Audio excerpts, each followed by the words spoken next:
आंबा घालून शिरा कसा बनवायचा आणि यामध्ये रवा भाजताना चटकन रवा भाजला जावा यासाठी काय करावे अशा प्रकारच्या टिप्स आपण आज बघणार आहोत या व्हिडिओत.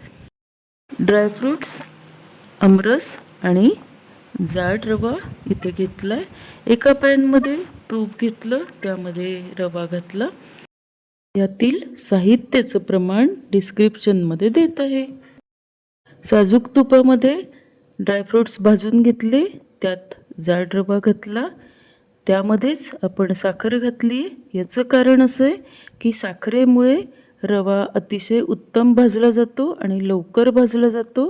हे यातली मुख्य टीप. यामध्ये 2 वाट्या हे दूध घातलेलं आहे. आपण हा शिरा दुधामध्ये करतोय.